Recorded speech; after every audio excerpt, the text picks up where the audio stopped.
આપત્તિમાં હરિસ્મરણ ગજેન્દ્રએ કર્યું.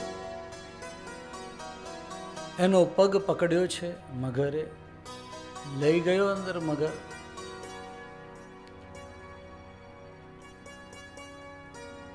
ઘર પરિવાર, સગા સંબંધી, વહાલા, આ બધા જ લોકોને કહ્યું, પરંતુ કોઈ એને બચાવી ન શક્યું. અને છેવટે એણે નક્કી કર્યું કે કોણ મને બચાવે.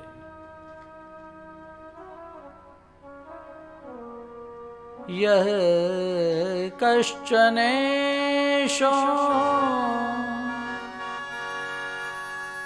બલિનોંતકોરગાત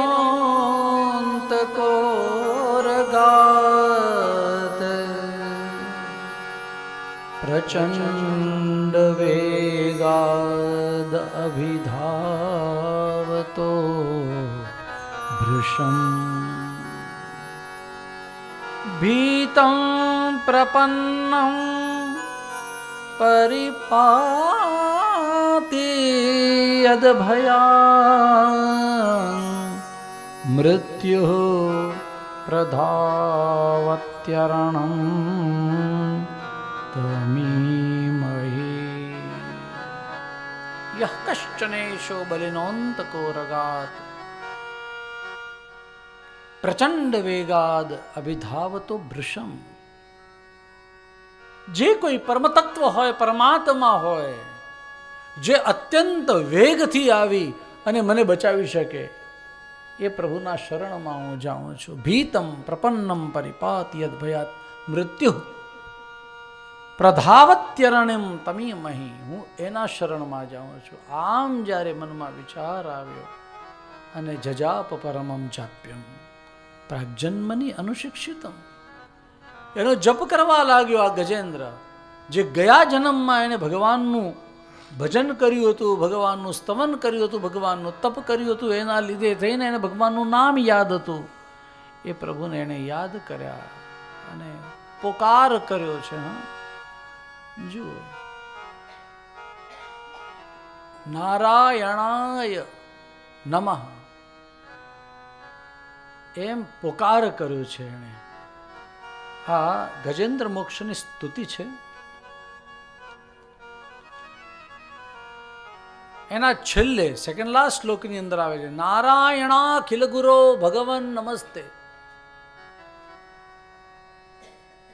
બહુ સુંદર એ શ્લોક છે. સહ અંતઃસરસી ઉરુબલેન ગૃહીત આરતઃ. એના કરતા પ્રચંડ બળવાળો એવો એક પેલો મગર એને પકડ્યો છે એનો પગ, અને એ હવે આમ એમ લાગે કે બસ હવે તો જીવ જવાનો છે, એટલે હવે મરવાનો વાંધો નથી, પણ હવે આમાંથી મને કોઈ બચાવે. મરણમાંથી નહીં, આ સંસારના ચક્કરમાંથી મને કોઈ બચાવે. અરણમ તમીમહી, એના શરણમાં હું જાઉં છું. અરણમનો અર્થ થાય શરણમ.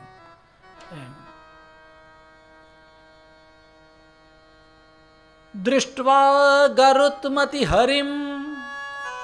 હરિ ક્યાં છે? ભગવાન ગરુડ ઉપર, ગરુડા પર બેસો. એને એમ લાગ્યું માઝા કૈવારી આલા, મારા પ્રભુ આવી ગયા છે. દૃષ્ટવા ગરુત્મતિ હરિમ ખ ઉપાત ચક્રમ. આ ભગવાનને જોયા અને શું કહ્યું? નારાયણાખિલ ગુરો ભગવાન નમસ્તે. પ્રભુ અમે આપને પ્રણામ કરીએ છીએ, હું આપને પ્રણામ, આપના શરણની અંદર હું આવ્યો છું. આમ એમણે કહ્યું. બહુ સુંદર સ્તુતિ છે.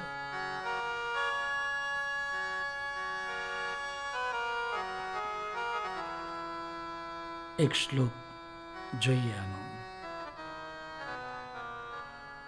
19મો અને 20મો. યમ ધર્મ કામાર્થ વિમુક્તિ કામા ભજંત ઇષ્ટાં ગતિમાપ્નુવન્તિ.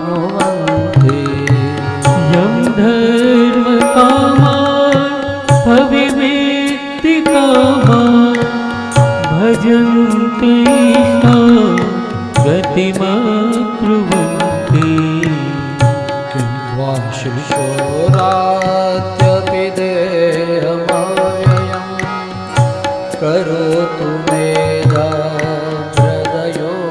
विमोक्षणम् शिशोरत्यपि देहमव्ययं करोतु मे भद्रयो मोक्षणम् एकान्तिनो यस्य न कञ्चनार्थं वाञ्छन्ति ये वै भगवत्प्रपन्ना एकान्तिनो यस्य न कञ्चनार्थं वाञ्छन्ति ये वै भगवत्प्रपन्ना अत्यद्भुतं तच्चरितं सुमङ्गलं गायन्त आनन्दसमुद्रमग्ना अत्यद्भुतं चरितं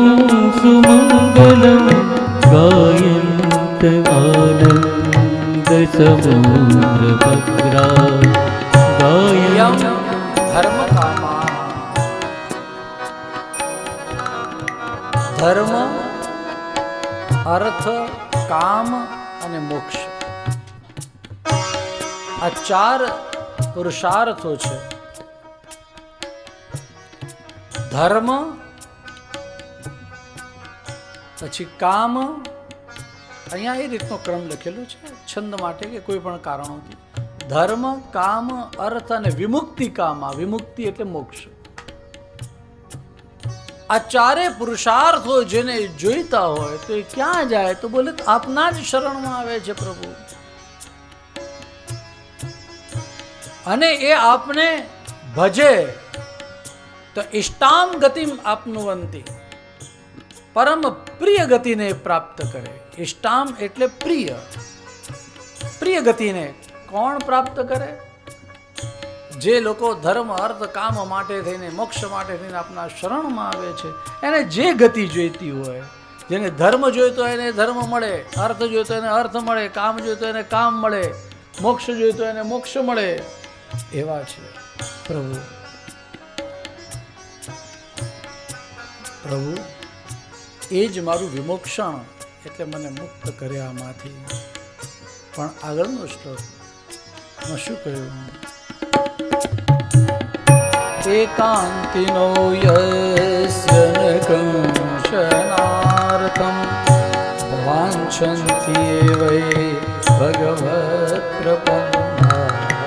एकान्तिनो यस्य न कंचनार्थं वाञ्छन्ति ये वै भगवत्प्रपन्ना. સમાજમાં કેટલાક લોકો એવા છે જેને ધર્મ અર્થ કામ મોક્ષ આવું કંઈ જોઈએ છે, પણ ભક્તો છે આ બધાથી પરે છે. એને નહીં ધર્મ જોઈએ. હમણાં જ 2 દિવસ પહેલા આપણે વાત કરી હતી ભરતજીની. ભરતજીએ શું કહ્યું? ધર્મ ન અર્થ ન ધર્મ ન કામ રુચિ ગતિ ન ચહવ નિર્બાન જન્મ જન્મ રતિ રામ પદ યહ બરદાન ન આન. એને આ ચારમાંથી કાંઈ ના જોઈએ. બોલે એ તમારા ઉત્તમ ભક્ત છે પ્રભુ. ગજેન્દ્ર પ્રાર્થના કરે અને કહે એકાંતિનો યસ્ય કંચનાર્થં વાંછન્તિ યે વૈ ભગવત્પ્રપન્ના. एकान्तिनो चरितं सुमङ्गलं गायन्त आनन्दसमुद्रभद्रा. એવા પણ જગતમાં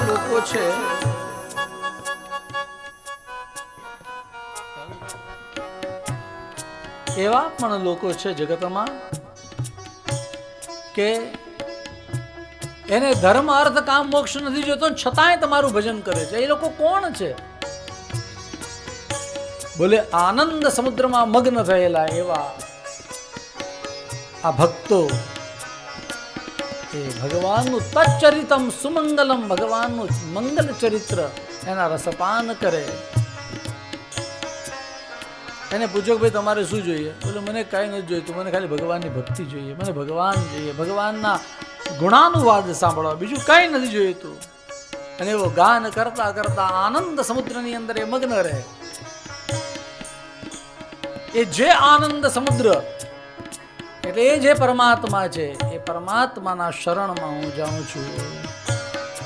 તમક્ષરમ, એ જ અક્ષર, એ જ બ્રહ્મ, એ પરમ પુરુષ, એ પરેશ, એ પરમાત્મા, એ અવ્યક્ત, એ આધ્યાત્મિક, એ યોગ ગમ્ય જે પરમાત્મા છે, યોગથી પ્રાપ્ત થાય એવા છે, એવા અતિન્દ્રિય.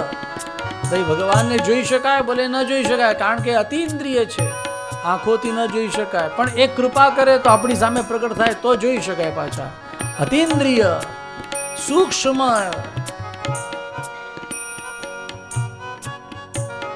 એવ અતિ દૂરમ, એ પરમાત્માના હું શરણની અંદર જાઉં છું, એનું હું સ્તુતિ કરું છું. એમ કહ્યું. અનંત માધ્યમ પરિપૂર્ણ મીડે, અનંત માધ્યમ પરિપૂર્ણ મીડે, અનંત માધ્યમ પરિપૂર્ણ. અને ભગવાન જે આવ્યા પધાર્યા, સુરદાસજી કહે કે આ ગજેન્દ્રનો અવાજ સાંભળ્યો, દ્વારિકા મેં શબ્દ ગયો, શોર ગયો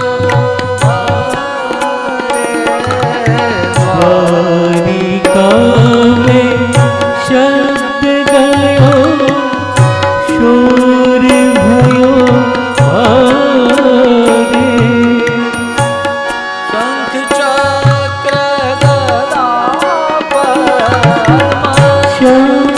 ચક્ર ગદા પદ્મ, ગરુડ લઈ સીધા રે,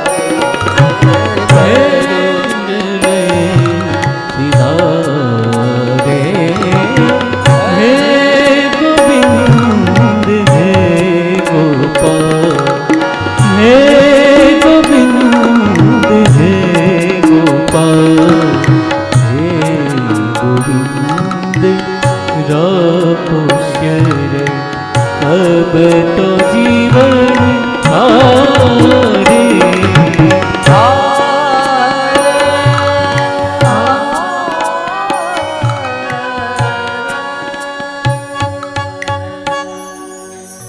ભગવાન પધાર્યા, એક માત્ર ને માત્ર સમજો. આમ ભગવાનને એમને એમ કેમ ઓલું કરાય, એટલે એક ત્યાં કમળ હતું એ તોડીને એમ ભગવાનની આગળ આમ ધર્યું. એણે ધર્યું કમલ, પણ ભગવાને પકડ્યું એનો કર કમલ, એટલે એની સૂંઢ પકડી. ભગવાને શું કર્યું? કમળને નહીં પકડ્યું, એની સૂંઢ પકડી અને પોતાની તરફ આમ ખેંચ્યો. જસ્ટ ગરુડને કહ્યું થોડું રિવર્સ, ગાડી લે, ઊંચો બાજુમાં મૂક્યો. એને જેવું આમ ઊંચું કર્યું એટલે પેલું પણ મગર પણ આવ્યો. ભગવાને ચક્ર છોડ્યું, મગરનું મસ્તક કપાયું, મગરની દિવ્ય જ્યોતિ પરમાત્માની અંદર વિલીન થઈ. ગજેન્દ્રને એક બાજુ મૂક્યો. ગજેન્દ્રને કહ્યું બોલતા રે શું છે? ગજેન્દ્ર કે બસ મને ખબર પડી ગઈ. ભગવાન કે ખબર શું પડી ગઈ? બોલે મારા સંસારની અંદર મારી પત્ની, મારા મિત્રો, મારા પુત્રો, મારા સગા વાલા કોઈ પણ પ્રભુ બચાવી શક્યું નહીં. અર્થાત એ ખબર પડી ગઈ કે આપના સિવાય કોઈ ઉગારી શકે એમ નથી. હું આપના શરણમાં આવ્યો છું, આપ જ કૃપા કરો. બોલે હવે શું જોઈએ? બોલે બસ મને તમારી સાથે લઈ જાઓ. ભગવાન કે તારે મરવું જોતું તો મને શું કરવા બોલાવ્યો?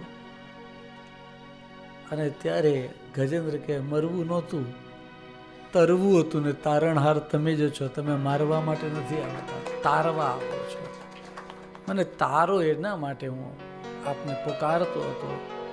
ગજેન્દ્ર મોક્ષ બહુ સુંદર કથા તો છે, પરંતુ એનાથી આગળ અનુષ્ઠાન માટે પણ એવા દિવ્ય, એના આજની ભાષામાં કહો તો ચમત્કારો છે. પુષ્ટિ માર્ગમાં ચમત્કારોની બહુ મોટી વેલ્યુ નથી, પણ છતાંય આ એક ગજેન્દ્ર મોક્ષની સ્તુતિ એ સૌની માટે શ્રેષ્ઠ છે.